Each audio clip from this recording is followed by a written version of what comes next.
Stop blaming everyone else. Stop making excuses. The truth is simple. Yes, it is your fault. Every failure, every missed opportunity, every frustration lies in your hands. And that's the good news. Because if it's your fault, it's also your power. Own it, command it, transform it. In the next 90 minutes, you're going to learn how to take full responsibility for your life and win, no matter the chaos around you. Everything that holds you back isn't external. It's your choice to confront it or cower. This is the moment you stop complaining and start conquering. Chapter 1. Stop blaming, start owning. Stop blaming. Stop pointing fingers. Stop telling yourself that circumstances, luck, or other people are the reason you are where you are. Whether you like it or not, the single most powerful truth in life is this. Your life is your responsibility. Yes, every setback, every failure, every frustration lies squarely in your hands. And far from being a burden, this is your greatest source of freedom and power. Because if it's your fault, it's also your ability. If it's your responsibility, it's also your control. It's easy to say, it's not my fault, but harder to face the reflection in the mirror and admit, yes, it is my fault. And this is where most people fail. They spend time blaming jobs, bosses, parents, governments, partners, even the economy. But the harsh reality is that blaming others does nothing to fix the problem. Marcus Aurelius once said, "You have power over your mind, not outside events." Realize this, and you will find strength. The real question is not what the world did to you, but what you are doing right now with what has happened. Take Michael Jordan. The man who is often called the greatest basketball player of all time did not start as a prodigy. He was cut from his high school basketball team. Far from being defeated, he used this rejection as fuel. He didn't blame the coach, the system, or his teammates. Instead, he focused relentlessly on what he could control: his effort, his practice, his discipline. Jordan famously said, "I've failed over and over and over again in my life, and that is why I succeed." Notice the words. Failure wasn't the enemy. Blaming others would have been the enemy. Jordan's ownership of his failures became the foundation of his dominance. It's not about luck, it's about discipline. Not only did he train harder than everyone else, but he also cultivated the mindset that every obstacle is a choice point. Every moment of resistance, every setback, every criticism, is a mirror reflecting one question: what will I do right now to change this? The more important issue is that this question doesn't ask about fairness, it asks about action. And action is the only thing that moves your life forward. What we need is not excuses, but accountability. This isn't about self-flagellation or guilt, it's about clarity. Look at Apple under Steve Jobs. Jobs didn't blame the market, the competition, or even economic recessions when things went wrong. He owned every failure. When the Apple Lisa failed, Jobs didn't cry over the press or the critics. He said, "We didn't do enough. We didn't understand the user. We'll fix it." Ownership turned failure into insight, insight into iteration, iteration into success. Just as Michael Jordan controlled his skills, so too did Jobs control his company's destiny. Daily habits make ownership practical. Here are 3 to start immediately. Morning reflection. 5 minutes, ask yourself, what is one thing I am avoiding responsibility for? Then write down one immediate action to address it. Small daily actions compound into control over your life. Evening review. 10 minutes at the end of each day. List 3 things you could have done better. Not because you failed, but because your growth depends on learning from everything you do. Decision audit. Throughout the day, for every decision you make, ask, am I blaming circumstances, or am I owning the result? Track your decisions mentally. Awareness creates accountability. It's easy to blame, but harder to own. It's easy to point at others, but harder to say, this is mine, and I will fix it. And yet, owning your life is the only way to gain freedom. Far from being punitive, ownership is empowering. You can influence what you can control, and let go of what you cannot. Epictetus taught this principle centuries ago. It's not what happens to you, but how you react to it that matters. That reaction, your choice, is always under your command. Don't just take my word for it. Look at BYD, the electric car manufacturer. When competitors criticized their battery technology, BYD didn't blame the press or the skeptics. They took ownership, innovated, tested, and iterated relentlessly. Today, they are a global powerhouse. The lesson is clear. Responsibility breeds power, in life and in business. You might think that taking full responsibility is overwhelming. In reality, it's liberating.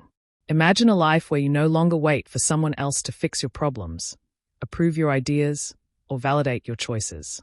That life is yours if you own it. Responsibility is not about punishment. It is the gateway to agency, autonomy, and authority over your own results. It's not that the world is against you. It's that your response defines your outcome. Far from being victims, successful people see obstacles as signals, setbacks as lessons, and failures as data. Marcus Aurelius put it this way: the impediment to action advances action. What stands in the way becomes the way. Notice, owning your life doesn't remove obstacles. It transforms them into fuel for action. This is about more than work ethic. It's about worldview.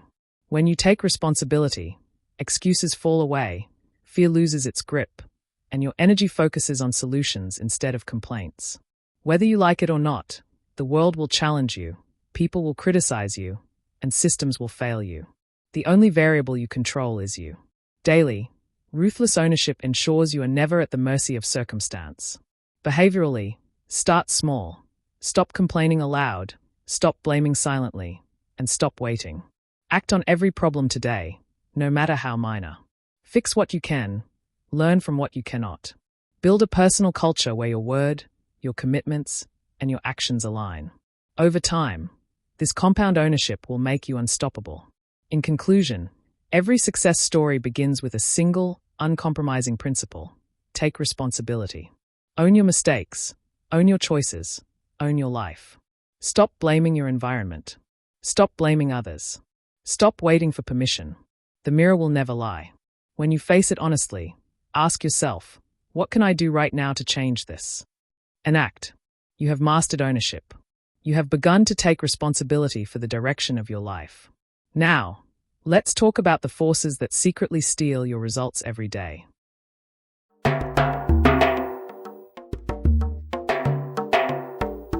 Chapter 2. Excuses are the enemy of results. Excuses are seductive. They sound reasonable. They feel safe. They disguise fear as logic and laziness as strategy. And whether you like it or not, they are the silent killers of your potential. The real question is not why you fail, but why you allow excuses to control your decisions. Not only do excuses prevent action, but they also keep your mind focused on what you cannot do rather than what you can do. It's easy to say, I don't have the time, I don't have the resources, or I'm not ready yet, but harder to confront the truth. These are not reasons. They are shields against responsibility. Excuses are choices disguised as circumstances. And the more important issue is that every excuse you accept compounds over time, creating habits of inaction, fear, and mediocrity. Look at Sarah Blakely, the founder of Spanx. Blakely faced rejection after rejection, over 100 times, before her product even hit the shelves. Each time she could have blamed manufacturers, the market, or her lack of formal experience. But she didn't. She didn't rationalize her failures. She examined every rejection, adjusted her strategy, and acted again. Today, Spanx is a billion-dollar company, and Blakely is celebrated not because she was lucky, but because she refused to excuse herself out of action. Her story is not unique. It is a template for anyone willing to accept one undeniable truth. Excuses shrink you, results expand you. The enemy of results is not circumstance, it's rationalization. The real question is not whether the road is difficult, but whether you are willing to take ownership and act anyway. This is about more than willpower. It's about cultivating a mindset where excuses are immediately identified and neutralized. Far from being a minor habit, excuse-making quietly erodes your life. It's easy to think of an excuse as harmless, but in reality, every excuse you make reinforces fear and indecision. Daily habits are crucial to overcoming excuses. Not because they magically make fear disappear, but because repeated action rewires your mind to focus on possibilities rather than limitations. Here are 3 daily exercises to make excuses obsolete. Excuse audit. 5 minutes. Morning, write down every excuse you've used in the past week. Include why you avoided certain tasks or responsibilities. Then mentally burn each one. Ask yourself, what can I do right now that I've been avoiding? This is not a guilt exercise. It is a power exercise, immediate action habit. Throughout the day, for every excuse that surfaces, take at least one small, immediate action toward resolving it. If you feel too tired to work, do 10 push-ups or make one productive call. Momentum kills excuses. End of day reflection. 10 minutes. Ask yourself, why did I choose fear over action? Why did I rationalize rather than act? Document 3 lessons and 1 specific action for tomorrow. Over time, this trains your brain to see excuses as obstacles, not options. Don't just take my word for it. Look at Elon Musk. Musk has often faced naysayers telling him that Tesla would fail, that SpaceX was impossible, that solar technology was impractical. Each potential excuse could have ended his companies before they began. Not because Musk is fearless in the traditional sense, but because he doesn't accept excuses, not from others, and most importantly, not from himself. He evaluates problems critically and then acts with urgency. Musk demonstrates that results come from action, not rationalization. It's not that fear doesn't exist, it's that excuses are a choice. Far from being protective, excuses lock you in mediocrity. This is why Sun Tzu wrote in The Art of War, opportunities multiply as they are seized. Excuses shrink opportunities, decisive action expands them. Not only that, but habitual excuse-making weakens your confidence and credibility. People notice when you rationalize rather than deliver. Whether you like it or not, habitual excuse-makers lose influence, trust, and momentum. Religious wisdom reinforces this principle. The Quran reminds, and say, do deeds. Allah will see your deeds, and so will His Messenger and the believers. Quran 9:105, Action matters. Excuses matter not. The Bible echoes the same. Faith without works is dead. Excuses are faith without works, sound reasoning with no follow-through. The lesson is clear across time and cultures. Your words and reasoning mean nothing if not paired with action. It's not about perfection, it's about persistence. Not only do excuses misdirect energy, but they also prevent learning. When you excuse failure, you remove yourself from reflection and growth. When you own failure, as Sarah Blakely did, you gain insight, adaptability, and resilience. This isn't the end. It's the beginning of improvement, iteration, and eventual mastery. Companies face the same battle with excuses. Take 3M, the company behind Post-it notes. When early experiments failed, engineers could have blamed management, materials, or market demand. Instead, they persisted, iterated, and created one of the most iconic products in history. Excuses would have killed the idea. Persistence and ownership produced results. Just as in business, your personal life requires the same rigor. Behavioral implementation is key. Whenever an excuse surfaces, ask yourself, am I protecting myself from discomfort, or am I sabotaging my future? Ask, is this reality, or is this a story I am telling myself to feel safe? The real question is not whether it's hard, but whether you are willing to act in spite of difficulty. Daily action, reflection, and accountability make excuses powerless. You might think small excuses don't matter, but in reality, they compound into a lifetime of regret. Every excuse avoided is a small victory. Every action taken despite fear is a step toward mastery. Discipline is not heroic, it is habitual. Excuses are not minor, they are deadly. This is about more than effort. It's about mindset, vigilance, and the relentless pursuit of results. In conclusion, exercises are not just theory, they are your weapon against excuses. Write down your excuses. Take immediate action. Reflect nightly on where rationalization tried to control you. Own your decisions. Control your responses. Let results, not fear, define your life. Excuses are the enemy. Results are the reward. You've faced your tendency to rationalize. You've begun transforming fear into action. Now, let's confront the trap that keeps most people stagnant, the comfort zone.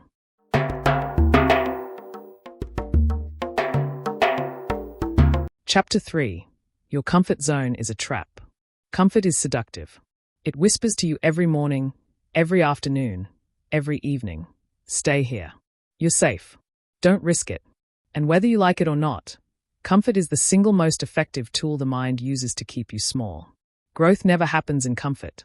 Stagnation is a choice. The real question is not whether you can step out, but whether you are willing to endure temporary discomfort for long-term mastery. Not only does comfort lull you into inaction, but it also builds invisible walls around your potential.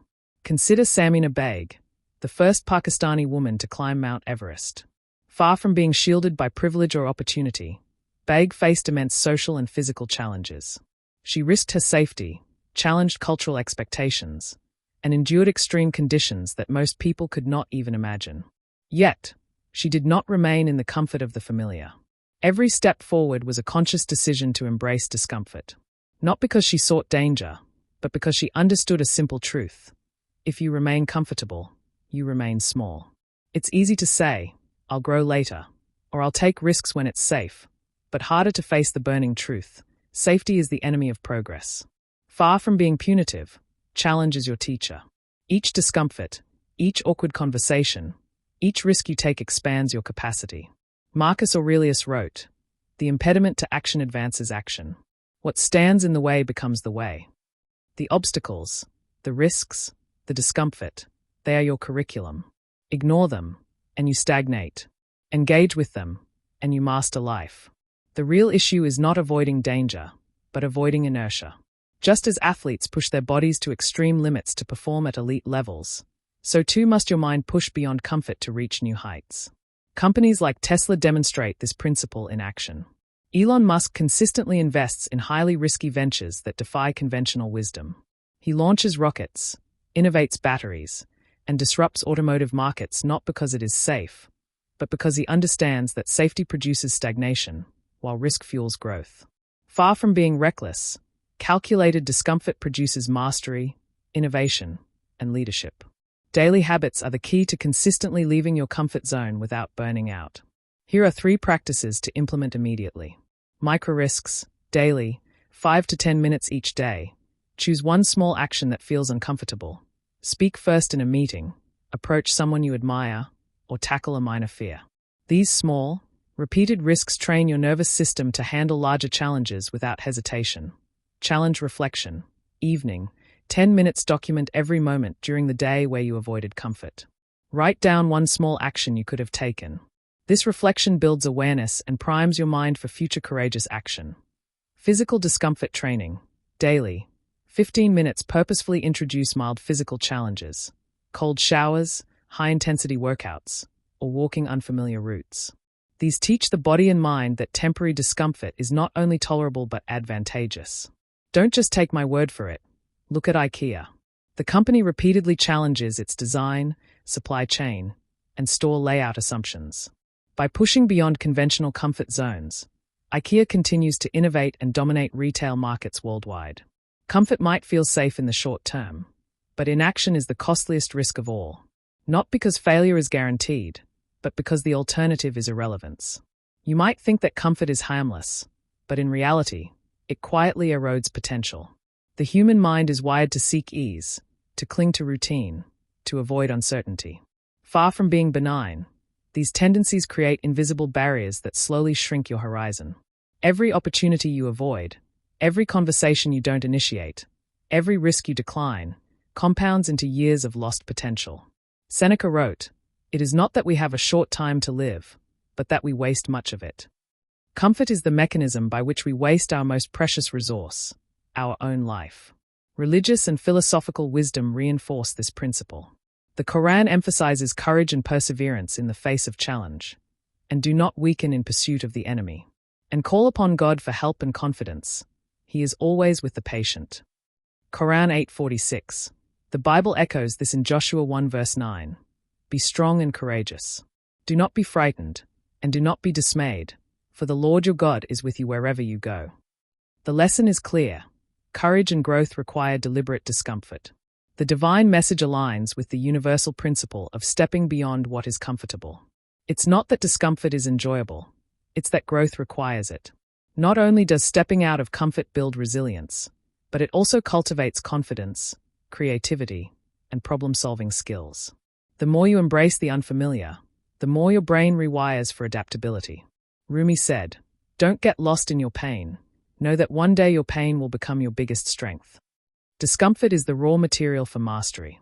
Behaviorally, the principle can be reinforced in everyday life. Speak first in conversations you normally avoid. Take one action per day that scares you, however small. Move your body beyond its usual limits. Each action compounds. Each risk taken, however minor, becomes a signal to your mind. I am capable. I am resilient. I control my growth. Far from being an occasional necessity, this daily challenge is the heartbeat of progress. Companies like Shan Foods understand this principle in operational terms. By constantly testing new recipes, exploring new markets, and adapting to feedback, even when it's uncomfortable, they ensure innovation and growth. Comfort would have kept them local. Deliberate risk-making made them global. You might ask, what if I fail? Far from being a deterrent, failure is a teacher. Samina Baig's ascent of Everest was filled with near-fatal storms, physical exhaustion, and societal pressure. Each failure along the way became a lesson that allowed her to reach the summit. This is about more than courage. It's about strategic discomfort, applied consistently. In conclusion, the comfort zone is a trap. Stagnation is a choice. Growth requires deliberate, repeated, daily discomfort. Push your boundaries. Speak first. Act faster. Take risks. Use your challenges as teachers, not as excuses. Small, consistent habits create the neurological wiring for courage, resilience, and success. You've begun to identify your safe zones. Now it's time to move deliberately outside them. You have recognized comfort as the silent enemy. You have started taking calculated risks. Next, we confront the truth about pain and struggle.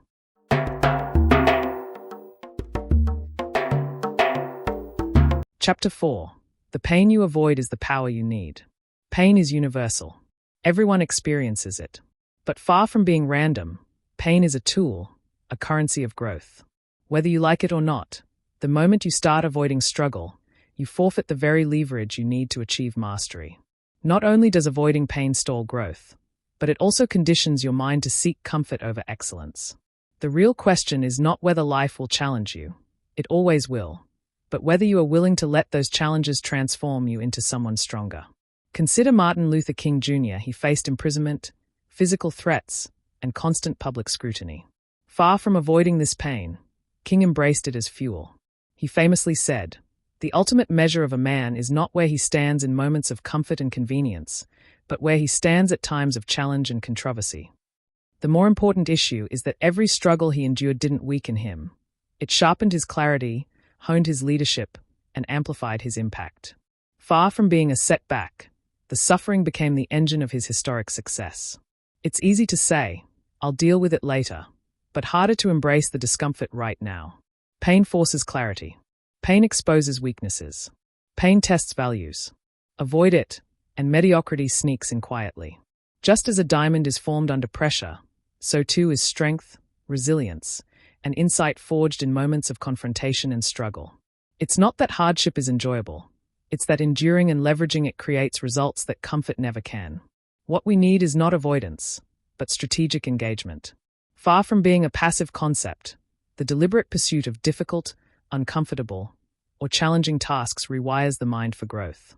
Seneca wrote, "Difficulties strengthen the mind, as labor does the body." This is not abstract philosophy. It is behavioral science. Every time you confront a fear, face criticism, or embrace conflict, neural pathways reinforce courage, confidence, and adaptability.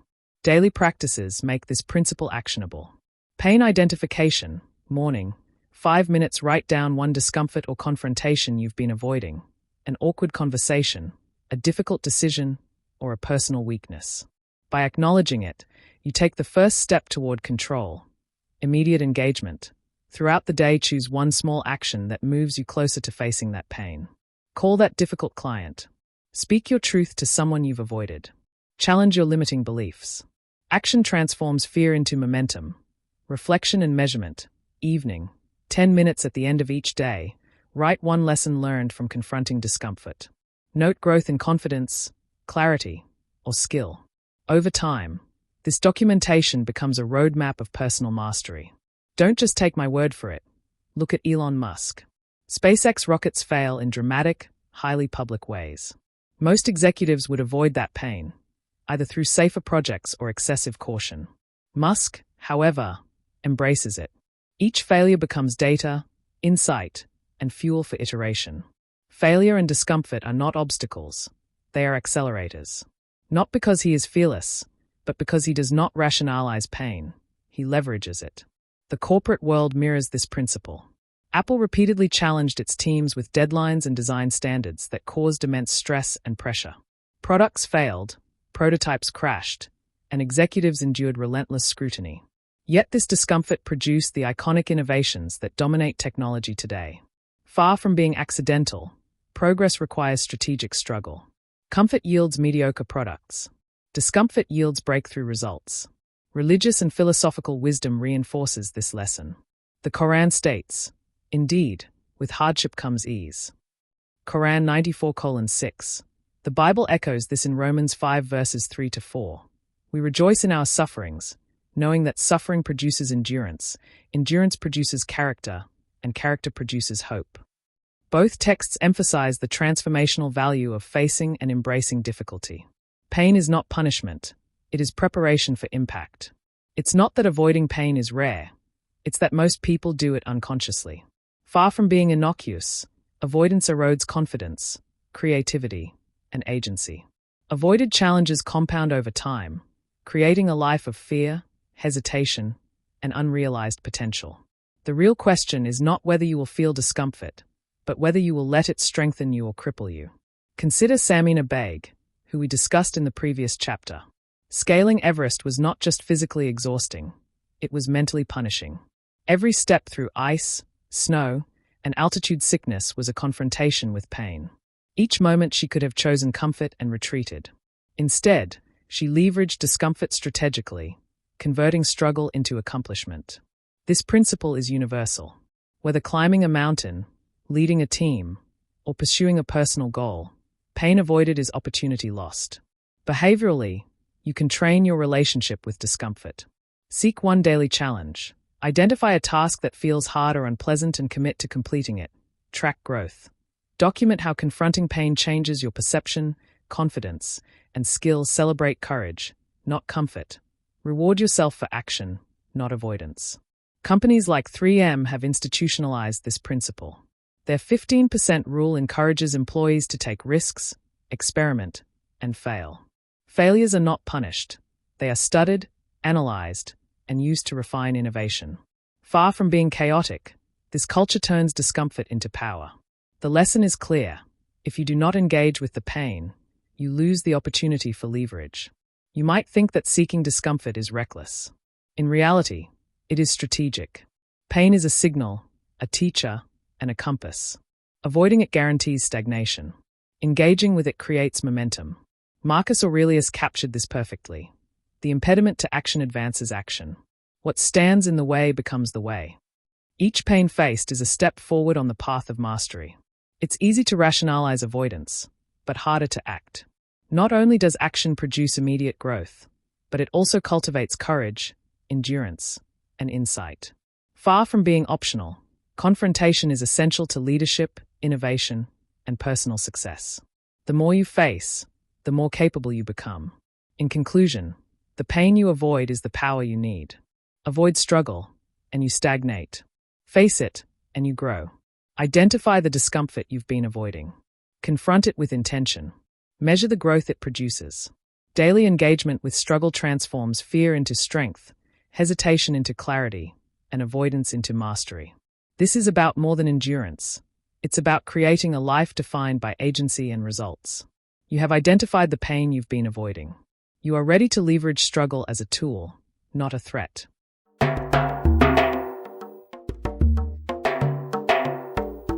Chapter 5. Stop waiting for permission. Success is not handed out like a trophy at a school assembly. Far from being a gift, it is a claim, a conquest earned through decisive action. Whether you like it or not, waiting for someone else's approval is voluntary slavery. The more important issue is that this subtle form of procrastination masquerades as caution. I'll start when I get permission. I'll act if they say it's okay. I can't proceed until they approve. These phrases are chains disguised as politeness. Not because authority is irrelevant, but because your growth, your results, and your destiny are your responsibility. Consider Rosa Parks. She did not wait for the government, society, or even her own comfort to grant permission. On December 1st, 1955, in Montgomery, Alabama, she refused to surrender her seat. Far from a spontaneous act of defiance, this was a deliberate choice to claim agency. She acted without waiting for approval, and in doing so, ignited a revolution that reshaped the nation. Not because she sought fame, but because she understood a principle that many still resist. Waiting ensures irrelevance. Action ensures impact. It's easy to say, "I'll start tomorrow," or "I'll wait for the right moment," but harder to act immediately. This is not about recklessness. It's about decisive courage. The real question is not whether you have the resources, knowledge, or support, but whether you are willing to initiate without waiting for external validation. Far from being optional, this skill separates leaders from followers, innovators from imitators, and winners from the eternally aspiring. Not only does waiting for permission limit your results, but it also trains your mind to externalize responsibility. If you rely on others to authorize your progress, you surrender your autonomy. Bill Gates didn't wait for permission to drop out of Harvard. Elon Musk didn't wait for Wall Street to validate electric cars. Shan Foods didn't wait for global recognition to scale their recipes internationally. These individuals and companies acted first, learning, iterating, and succeeding while others debated, hesitated, or sought approval. Far from being irresponsible, calculated self-direction is the most efficient path to mastery. Daily habits can turn this principle into actionable behavior. 1 initiative a day, morning. 10 minutes identify one area where you've been passively waiting for someone else's approval. Take decisive action. Send that email, make that call, start that project. The moment you act, you break a psychological barrier that has held you back. Decision journal. Throughout the day, keep a log of decisions you've delayed for permission. At the end of the day, write the fastest, most decisive response you could have taken. Reflecting on these choices trains your mind to act autonomously. Microleading moments. Daily, 15 minutes lead without asking. Offer solutions in meetings. Volunteer to handle tasks others avoid. Initiate conversations that others delay. Each small act of self-directed leadership compounds into confidence and agency. Don't just take my word for it. Look at Apple under Steve Jobs. Jobs didn't wait for market approval or external validation. He decided the iPhone would exist, regardless of skepticism, fear, or naysayers. This is about more than vision. It's about acting first, shaping reality, and then convincing others to follow. Waiting would have ceded the opportunity to competitors. Action, even in uncertainty, produced dominance. The philosophical dimension reinforces this principle. Marcus Aurelius reminds us, "Don't hanker after what you don't have, act with what you do." Far from being passive wisdom, this principle demands immediate engagement. Epictetus wrote, "It's not what happens to you, but how you react that matters." Waiting for permission is a reaction to imagined authority. It is a voluntary surrender of power. It's not that seeking counsel or feedback is wrong. It's that allowing others to control your start line is deadly. Whether in business, personal life, or leadership, hesitation delays mastery. The more important issue is not approval, it's initiative. When you act decisively, you control the narrative of your success. Real-world behavioral reinforcement is critical. Micro-action today. If you've delayed a decision, act immediately. The speed of initiation is a multiplier of results. Embrace calculated risk. You won't have full permission, full certainty, or universal support. Learn to tolerate ambiguity as a tool for advancement. Iterate rapidly. Action without perfection is better than perfection without action. Each step provides feedback that waiting never will. Religious texts reinforce this principle of agency and immediate responsibility. The Quran states, "So whoever does an atom's weight of good will see it." Quran 99:7. The Bible emphasizes personal initiative in Proverbs 6 verses 6-8. "Go to the ant, you sluggard, consider its ways and be wise. It has no commander, overseer, or ruler, yet it stores its provisions in summer and gathers its food at harvest." Both emphasize self-starting behavior. Waiting for permission diminishes the moral and practical reward of timely action. Companies like IKEA thrive because they empower teams to act. Local managers don't wait for top-floor approval to solve customer issues or innovate store layouts. Each autonomous decision, small and large, contributes to global efficiency and success. The lesson is universal. Initiative compounds faster than compliance. You might think that acting without permission is reckless. In reality, it is disciplined. Not only does initiative accelerate results, but it also cultivates a mindset of ownership, resilience, and leadership. Far from being optional, it is essential to claim results, influence your environment, and define your destiny. Far from being reckless, it's the antidote to stagnation. The habit of waiting for permission is deeply ingrained, but it can be broken with deliberate practice. Start small. Lead in one interaction. Act on one opportunity. Take ownership of your decisions. Each microaction rewires your mind, demonstrating that you are capable, accountable, and autonomous. In conclusion, stop waiting for permission. Waiting ensures inaction. Acting decisively ensures agency. Identify one area where you have delayed and act today. Lead, create, and execute without asking for approval. Daily, deliberate initiative transforms hesitation into momentum. This isn't a suggestion. It is a command for those who want mastery. You have identified the chains of waiting. You are ready to act without delay. Next, we explore how focus, not distraction, determines destiny.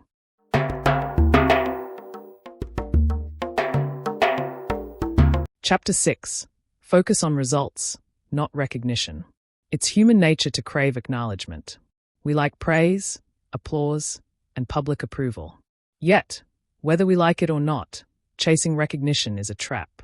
People who focus on applause fail. Those who focus on results dominate. Recognition is fleeting, often misaligned with real impact. It is a mirage that distracts from true mastery. Far from being trivial, this distinction is essential. Success is measured in outcomes, not in approval ratings. Consider Abdul Sattar Edhi, the founder of the Edhi Foundation in Pakistan. He did not build his massive network of hospitals, orphanages, and ambulances to be celebrated. He did not appear on television to bask in accolades. Far from being ignored, he became a national icon, but the recognition was a byproduct, not the goal. The real question is not whether the world applauds you, but whether your actions produce tangible, meaningful results. Edhi's focus on solving real problems created an enduring impact. If he had prioritized fame over service, billions of people would have been left without aid. It's easy to say, I just want to help, but harder to stay focused on the work without the dopamine of validation. Not only does the pursuit of recognition dilute your energy, but it also exposes you to emotional volatility. Praise today can become criticism tomorrow. External validation is unstable, results are not. The more important issue is that true leaders, innovators, and achievers operate in the realm of measurable impact, not public sentiment. Consider Apple under Steve Jobs. He didn't make products for approval. Far from being motivated by applause, Jobs obsessively focused on delivering unparalleled user experiences. The iPhone, iPad, and MacBook were designed for impact, not popularity contests. Jobs said, "Be a yardstick of quality." Some people aren't used to an environment where excellence is expected. The result? Products that dominated markets, set new standards, and created legacies. Recognition followed as a natural consequence of results, not the driver of them. It's not that acknowledgement is harmful. It's that making it the metric of effort guarantees mediocrity. Whether in business, personal projects, or social contributions, action driven by applause is reactive, not proactive. Far from being passive, this mindset shift, prioritizing outcomes over validation, is strategic, sustainable, and self-reinforcing. Daily practices make this principle actionable. Action audit, morning. 5 minutes, write down your top 3 priorities for the day. For each, ask, am I doing this to create impact or to be seen? If it leans toward validation, recalibrate your focus. Impact journaling, evening. 10 minutes, record the measurable results of your day. Ignore likes, comments, or praise. Focus solely on the outcomes you produced. Over time, this reinforces a results-first mindset. Validation detox. Weekly, 15 minutes, reduce social media or environments that promote superficial acknowledgement. Replace them with tasks, learning, and interactions that produce real-world results. Don't just take my word for it. Look at Tesla. Elon Musk faced intense scrutiny and public criticism during every launch. Far from succumbing to approval or fear of judgment, Musk prioritized results, building viable electric cars, rockets that land vertically, and satellite networks. The applause or skepticism of the public was irrelevant. Success demanded tangible outcomes, not validation. The lesson is universal. Recognition is optional.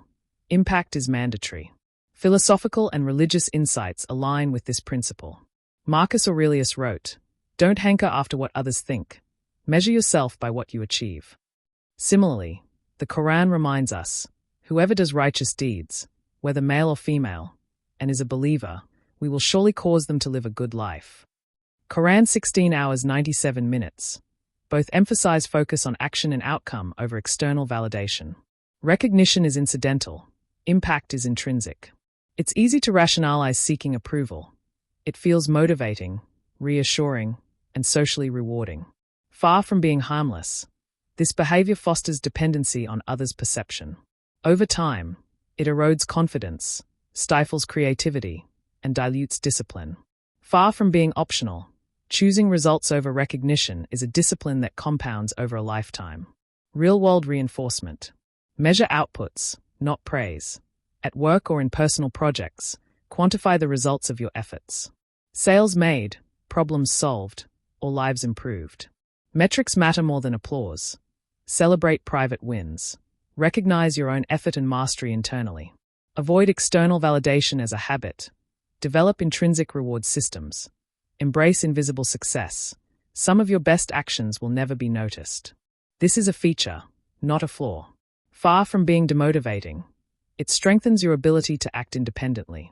Companies like 3M institutionalize this principle by allowing employees to experiment without seeking immediate recognition. Their 15% rule encourages innovation for the sake of problem solving, not applause. Far from being accidental, this approach produces patents, products, and innovations that reshape industries. Recognition follows naturally, but the driver is results-first thinking. You might think focusing solely on impact is cold or self-centered. In reality, it is disciplined, strategic, and liberating.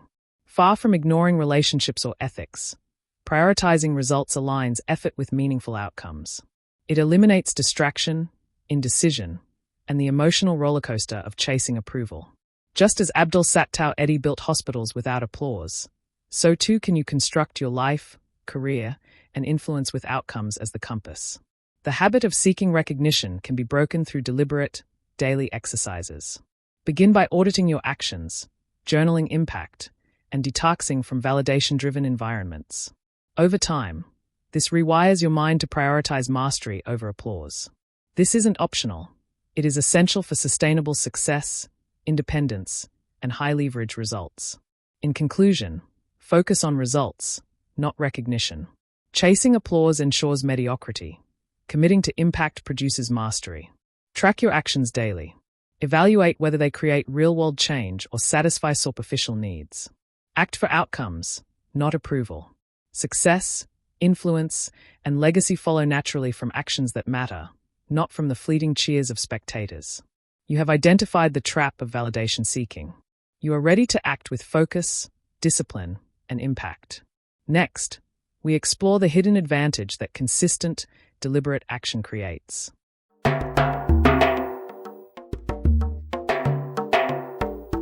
Chapter 7. Fear is optional. Action is mandatory. Fear is unavoidable. It is hardwired into our brains to protect us from danger, to signal risk, and to trigger caution. Yet, whether we like it or not, fear is only a problem if we surrender to it. Far from being a weakness, fear is a signal, a guidepost indicating where growth, courage, and mastery lie. The real question is not whether fear exists, but whether you allow it to dictate your actions. The moment you act despite fear, you reclaim power. Consider Malcolm X. Early in his life, he faced threats, intimidation, and systemic oppression. Most would have folded under such pressure, yet he chose a different path. Far from letting fear paralyze him, he channeled it into strategy, discipline, and transformation. His speeches, activism, and organization were fueled by a clear-eyed assessment of danger paired with relentless action. He transformed what could have been a personal limitation into a national force for change. Not because he was fearless, but because he refused to be controlled by fear. It's easy to say, "I'll act tomorrow when I'm ready," but harder to take immediate, decisive steps when the heart races and doubt whispers. Not only is fear a mental barrier, but it is also a physical one. Anxiety constricts thinking, hesitation slows execution, and avoidance becomes a habit. The more important issue is that inaction compounds over time. Each day that fear wins is a day lost to opportunity, growth, and achievement. Daily life offers countless micro-opportunities to confront fear. Consider Elon Musk and SpaceX. The fear of failure was enormous. Rockets could explode. Investors could pull funding. Public ridicule was inevitable. Yet Musk treated fear as data, not a dictator. He systematically addressed each risk, iterated, and acted. Today, SpaceX routinely lands rockets vertically, changes the economics of space travel, and inspires millions. Not because Musk was fearless, but because he acted deliberately despite fear. Habits that reinforce fearlessness are simple, actionable, and repeatable. Fear listing, morning. 5 minutes, write down the fears that influence your decisions. For each, note one action you can take today to confront it. Immediate. Small action chips away at the power of fear. Micro-confrontations. Daily. 15 minutes, tackle minor fears that trigger hesitation. Speaking up in a meeting, negotiating a price, addressing a sensitive topic. Small wins create a cascade of confidence, reflection, and documentation. Evening. 10 minutes, record moments when you acted despite fear. Note feelings, results, and insights. This builds a personal archive proving fear does not control you. Don't just take my word for it. Look at historical and philosophical wisdom. Seneca wrote, "We suffer more often in imagination than in reality." Far from being an abstract idea, this reminds us that most fear is anticipatory, exaggerated, and often unnecessary. The Bible echoes similar guidance in 2 Timothy 1 verse 7. For God gave us a spirit not of fear but of power and love and self-control. The lesson is universal. Fear exists, but surrendering to it is a choice, not a mandate. It's not that fear is undesirable. It is that inaction under fear is destructive. Fear can be a compass, pointing directly to the areas where you are meant to grow. Far from being optional, embracing calculated action in the presence of fear is mandatory for mastery. Waiting for courage to arrive naturally is a trap. Action produces courage. Malcolm X's life illustrates this principle vividly. His courage was forged in the fires of repeated, deliberate engagement with fear, not in its absence. Consider modern business examples. Tesla faced existential fear when launching the Model 3. Production bottlenecks, investor skepticism, and supply chain failures could have crushed the company. Elon Musk did not wait for comfort, approval, or certainty. He acted. Decisions were made under pressure, risks were calculated and executed. Results. Tesla became the world leader in electric vehicles. Fear remained, action conquered it. Daily habits to operationalize this lesson include: immediate confrontation. When fear arises, act within the first 10 minutes instead of postponing. This interrupts avoidance patterns and reinforces control. Visualize success over catastrophe. Mentally rehearse positive outcomes. Fear often inflates negative possibilities. Visualizing success rewires perception. Accountability partner. Share one fear you'll tackle today with a trusted colleague, friend, or mentor. Reporting builds external pressure to act despite discomfort. Just as Malcolm X transformed anger into strategic advocacy, so too can fear become a driver for deliberate, disciplined action. Far from being a paralyzing force, it can guide focus, sharpen decision-making, and heighten resolve. Whether in personal life, business, or leadership, fear is a constant. Action is the differentiator. You might think fear will vanish as experience grows. In reality, fear never fully disappears. Marcus Aurelius noted, "If you are distressed by anything external, the pain is not due to the thing itself, but to your estimate of it, and this you have the power to revoke at any moment." Far from being removed, fear is neutralized through repeated action. Each act of courage compounds, building resilience and mastery. Real-world reinforcement. Document wins against fear. Each public speaking engagement, negotiation, or challenging conversation strengthens neural pathways associated with courage. Scale incrementally.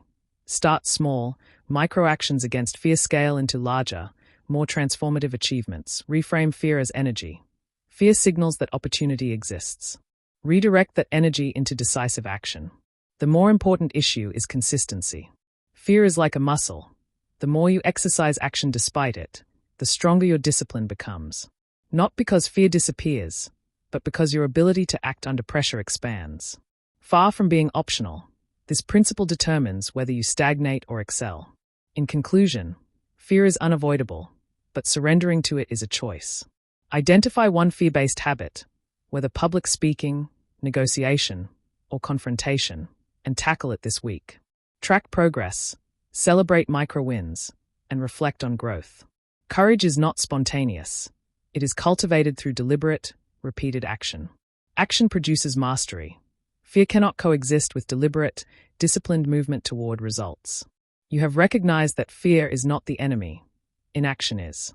You are ready to act decisively. Next, we examine how consistent, deliberate effort transforms life over time.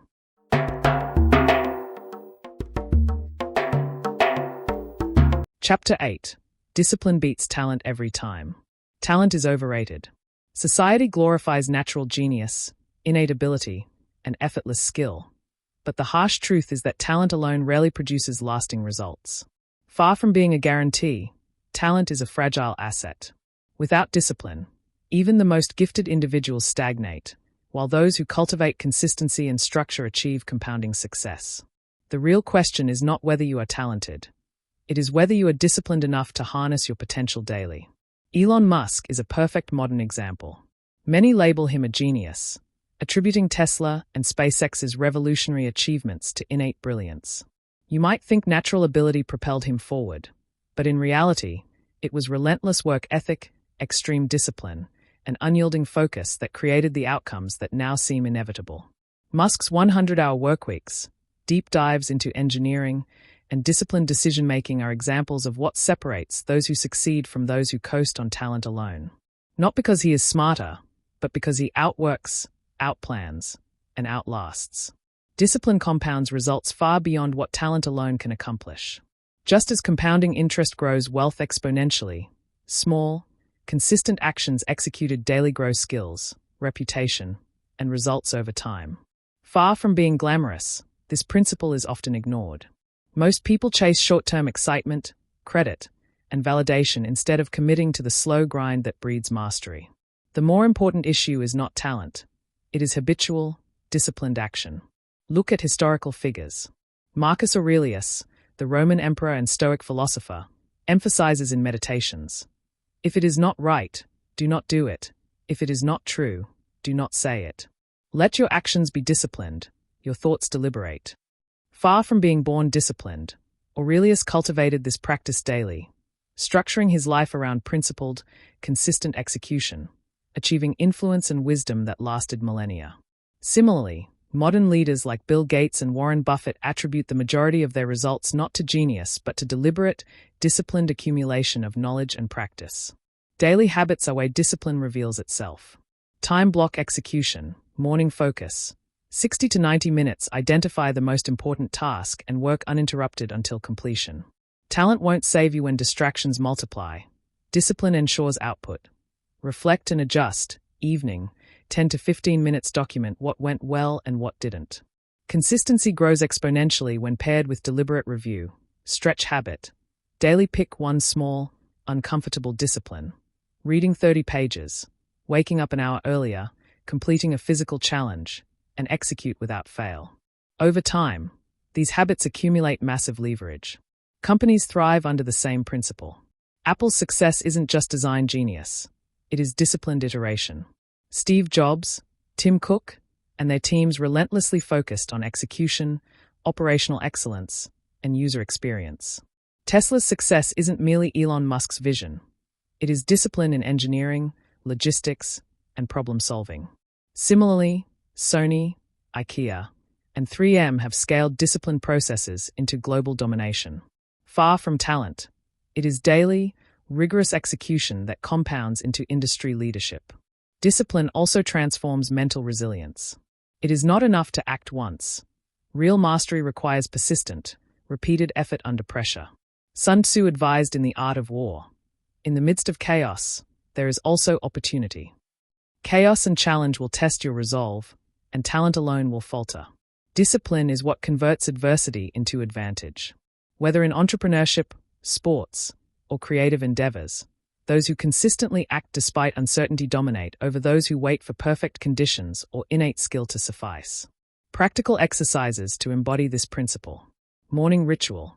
Dedicate the first hour of the day to high-leverage, non-negotiable action. This sets the tone and compounds momentum. Discipline ledger.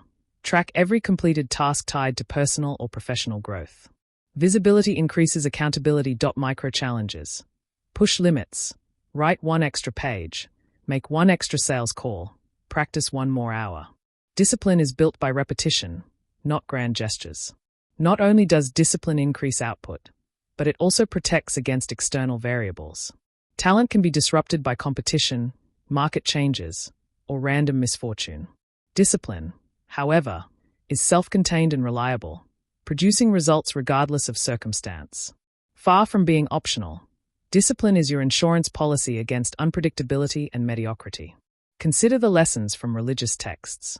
The Quran states in Surah Al-Asr 103:1-3 by time, indeed, mankind is in loss, except for those who have believed and done righteous deeds and advised each other to truth and patience.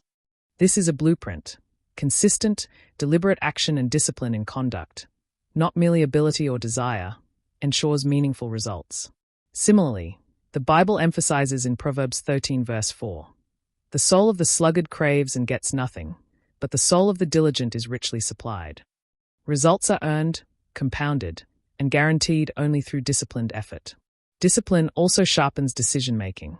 It reduces reactionary behavior, improves planning, and strengthens focus. Tesla doesn't pivot randomly. Disciplined evaluation of performance metrics guides each strategic move. Shan Foods doesn't rely on luck in market entry.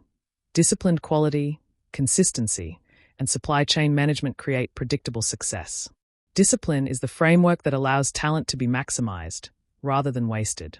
It's easy to say, "I'm talented, I'll figure it out," but harder to wake up daily and execute against uncomfortable tasks, consistently, without skipping.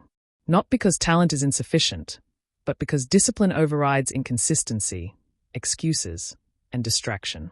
Far from being a burden, discipline is the secret multiplier for every skill you have or acquire. In conclusion, talent opens doors, but discipline ensures you walk through them repeatedly, grow stronger, and achieve results that compound over a lifetime. Build one daily habit that stretches your discipline, execute it without fail, and reflect on the gains. This is about more than showing up.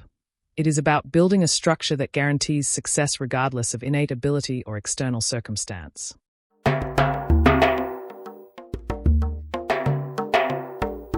Chapter 9.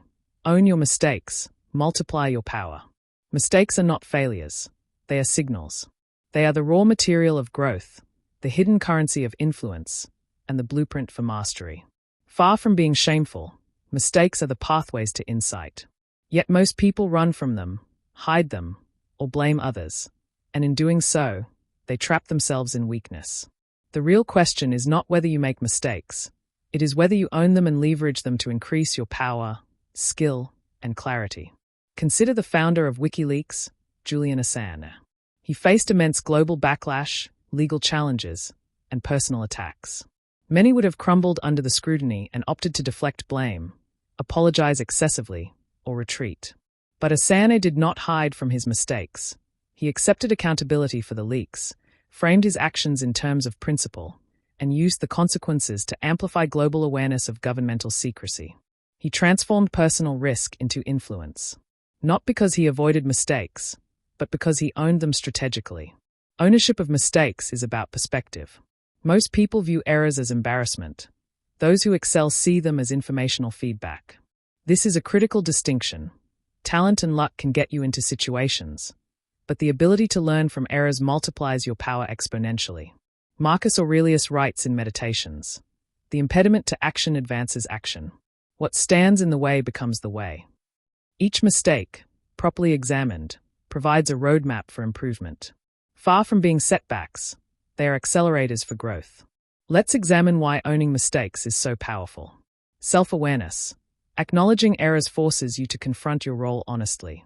It's easy to blame others, circumstances, or luck, but true leaders interrogate their actions. This is not ego-destroying, it is ego-strengthening. Sun Tzu emphasizes in The Art of War, know yourself and you will win all battles. Understanding your flaws allows for precise correction and prevents repetition. Credibility. Owning mistakes builds trust. Leaders like Bill Gates, when facing product failures at Microsoft, publicly addressed missteps, explained the causes, and outlined corrective action. The result? Teams, stakeholders, and partners trusted him more, not less. Far from being weak, accountability signals competence and integrity. Learning acceleration. Every mistake carries embedded lessons, often more profound than successes. Failure exposes hidden assumptions, weak processes, or flawed strategies. When Elon Musk's early rockets at SpaceX exploded, he didn't deflect blame. He documented every failure, analyzed root causes, and refined engineering approaches. Each setback became a multiplier for capability. It's not that mistakes are inherently beneficial, it's that what you do after they occur defines their value. The more important issue is response. Do you conceal, rationalize, and repeat the same errors? Or do you dissect, document, and act decisively? The difference is often the gap between mediocrity and mastery. Practical exercises to harness the power of mistakes. List your last 3 mistakes. Write down what you controlled, what went wrong, and the consequences. Seeing patterns creates actionable insight. Action extraction. For each mistake, define one immediate corrective action. Make it concrete, measurable, and non-negotiable. Accountability partner. Share your reflections with a trusted colleague or mentor. External perspective magnifies understanding and reinforces discipline. Not only do these exercises improve decision-making, but they strengthen resilience. Failure becomes less frightening when you recognize that it is a tool, not a trap. Rosa Parks didn't succeed because she avoided risk. She accepted potential consequences, understanding that mistakes were part of confronting injustice. Martin Luther King, too, faced repeated setbacks, imprisonment, and threats, yet he leveraged each challenge as a lesson in strategy, communication, and mobilization. Far from being discouraging, these experiences multiplied their impact. Companies, too, thrive when mistakes are owned rather than hidden. 3M's culture of innovation encourages experimentation. Failures are logged, analyzed, and celebrated for the learning they produce. Hyundai, after initial product quality issues in the 1980s, implemented rigorous feedback systems and accountability measures, transforming past mistakes into market dominance. Shan Foods doesn't blame supply chain disruptions on vendors. Disciplined postmortems and iterative improvements have made them a leading player in South Asia. Whether in business, science, or personal life, mistakes are the raw material of compounding advantage. Daily habits to build this ownership mindset. Reflective journaling. Every night, write one mistake you made today and what you learned. Habitually documenting errors makes learning automatic. Corrective action tracker. Each week, execute one action that directly addresses a previous failure. Results compound when followed consistently. Public accountability. Share progress with a peer or mentor. Ownership becomes visible, reinforcing courage and transparency. You might think mistakes are setbacks to be avoided, but in reality, they are launchpads for growth. The Quran emphasizes in Surah Al-Baqarah, 2:286, Allah does not burden a soul beyond that it can bear. Each error you encounter is within your capacity to learn from, and the act of embracing it strengthens both mind and character. Similarly, Rumi reminds us, try to accept the changing seasons of your heart, even as you have always accepted the seasons changing over your fields. Mistakes are seasonal. They pass, leaving behind fertile ground for growth. Don't just take my word for it. Look at history. Leaders, inventors, and innovators consistently demonstrate that failure, when owned, multiplies power, influence, and wisdom. This isn't the end. It's the beginning of mastery. Whether you like it or not, you will make mistakes. The only choice is how you respond. This week, list your 3 most recent failures. Analyze what was within your control, what you learned, and your next bold move. Execute decisively. This is about more than accountability. It's about transformation. Ownership of mistakes converts weakness into leverage, hesitation into clarity, and error into unstoppable forward momentum. By the end of this exercise, you will not just have learned, you will have leveraged every misstep into measurable power. You have seen how leaders, companies, and historical figures have turned accountability into influence. Now it's your turn. Own your mistakes, act decisively, and multiply your power. You have acknowledged your errors. You have extracted lessons. You are ready to compound your effort into exponential results.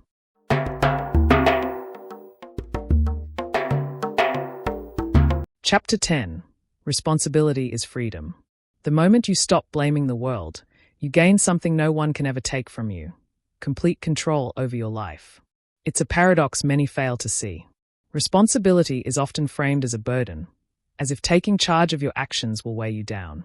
In reality, responsibility is the ultimate freedom. It is the key to autonomy, influence, and unstoppable progress. Far from being a limitation, embracing responsibility expands your power in ways excuses and blame never will. Consider the life of Louis Farrakhan. Growing up under systemic oppression, he faced obstacles that might have crushed a lesser person. Poverty, discrimination, societal indifference. These could have been reasons to withdraw, to complain, to blame. Yet Farrakhan made a conscious decision. He would own his voice, his strategy, and his choices. Not because life was fair, but because fairness was irrelevant to progress. He recognized that waiting for permission or external validation would guarantee mediocrity, while assuming full responsibility allowed him to create impact and leadership on his own terms. The real question is not whether you have the power to control your circumstances. It's whether you are willing to stop handing it away. You might think that life's unfairness limits your options. In reality, it only limits you if you surrender your agency. Marcus Aurelius reminds us in Meditations, you have power over your mind, not outside events. Realize this, and you will find strength. Control begins internally. External chaos is irrelevant if you refuse to allow it to dictate your actions. Responsibility is freedom because it removes excuses. Excuses are chains that bind people to a life of frustration. The moment you say, "It's my fault, it's my choice, it's my strategy," you break those chains. You no longer need to wait for anyone else, because your direction is internally sourced. It's easy to say, "I'll start tomorrow," if conditions are perfect. It's harder to accept, "I will act today, with what I have, because responsibility is my privilege, not my punishment." This principle isn't abstract. It manifests in behavior, in daily choices. Successful people, companies, and leaders all understand this implicitly. Elon Musk doesn't wait for the industry to validate SpaceX. He assumes responsibility for rocket failures, iterates relentlessly, and creates the future on his own terms. Bill Gates didn't wait for permission to launch Microsoft products. He took full ownership of strategy, decisions, and consequences, resulting in a tech empire. Shan Foods transformed its supply chain disruptions into a competitive advantage by taking full accountability for operations. Rather than blaming external suppliers or market conditions. In history, Martin Luther King Jr. didn't wait for society to correct injustice. He owned his actions, plans, and risks. By assuming total responsibility, he amplified his influence and achieved tangible change. Responsibility also compounds opportunity. Every time you accept ownership of a challenge, you generate leverage. Every decision, every action, every initiative taken without deflecting blame creates momentum. It is this momentum that transforms ordinary lives into remarkable ones. Far from being just a moral imperative, responsibility is a strategic tool for exponential growth. To harness this, you need practical, repeatable habits. Daily accountability journaling. Each morning, write down one area where you will take full responsibility today. No excuses, no delays, no rationalizations. At night, evaluate whether you executed. Repeat daily. Immediate action principle. Choose one action that others might normally delay or avoid. Execute decisively. It could be sending a difficult email, initiating a conversation, or solving a problem without waiting for approval. Reflection and course correction. When outcomes are imperfect, ask, what part of this was mine? How can I improve tomorrow? Avoid blaming circumstances or people. This is the leverage that transforms errors into mastery. Not only do these habits create accountability, but they also liberate your energy. Think about it. Blaming others consumes mental bandwidth. You spend time strategizing against imagined conspiracies, rehearsing complaints, and justifying inaction. Responsibility, on the other hand, redirects energy from complaint to creation. You focus entirely on what you can influence. The more you own, the less you are tethered to excuses, luck, or external validation. The Bible echoes this principle in Galatians 6 verse 5. For each will have to bear his own load. Responsibility is not punishment. It is empowerment. Far from being an obligation, it is a vehicle for freedom. If you embrace it, you can act decisively, influence your world, and extract maximum value from every circumstance. Here's an actionable framework to put this into practice. Step 1. Identify one area of life where you habitually defer responsibility. Finances, health, relationships, career. Step 2. Commit to a 30-day full responsibility plan. Every day, make one decision and act without delay or complaint. Document results. Step 3. Evaluate weekly. Note progress, obstacles, and personal growth. Adjust strategy but maintain accountability. No one can deny that life will continue to present challenges, obstacles, and unfairness. But what's often overlooked is that freedom comes not from external conditions but from internal mastery. Responsibility allows you to operate above circumstance. You're no longer a passive recipient of life's randomness. You are the architect of outcomes. It's not that you will never face setbacks. It's that you respond differently when you own every choice and consequence. Just as a captain navigates a storm, so too does a responsible individual steer through chaos. Each action taken decisively, without complaint, compounds authority, skill, and influence. Challenge yourself. Start today. Identify one task, one relationship, or one project where you will take total ownership. Execute without seeking permission, without rationalizing, and without delay. Notice the liberation. Notice the speed at which progress accelerates. This is not just habit building. This is life transformation. Whether you like it or not, responsibility is unavoidable if you want growth. Far from being limiting, it is the pathway to true freedom. No one else can give it to you, and no one else can take it away once fully embraced. You are now armed with the insights, examples, and habits necessary to live intentionally, decisively, and powerfully. This is about more than competence. It's about control, momentum, and mastery of your destiny. Lois Farrakhan turned oppression into leadership by fully owning his strategy and actions. You can do the same. Create your 30-day plan. Take decisive action daily. Own your choices. Free yourself. By the end of this 30-day experiment, you will notice a shift. Excuses will lose power. Delays will feel unnecessary. Complaints will seem irrelevant. What remains is action, clarity, and freedom, the hallmarks of a life fully owned. You have learned to stop blaming, to embrace your mistakes, to act in fear, to master discipline, and to pursue results over recognition. Now, with responsibility as your foundation, you have total control over your life. You are no longer a spectator. You are the architect. You are the leader. You are unstoppable. You have embraced responsibility. You have found freedom. This concludes your journey through the principles of mastery, power, and unstoppable action.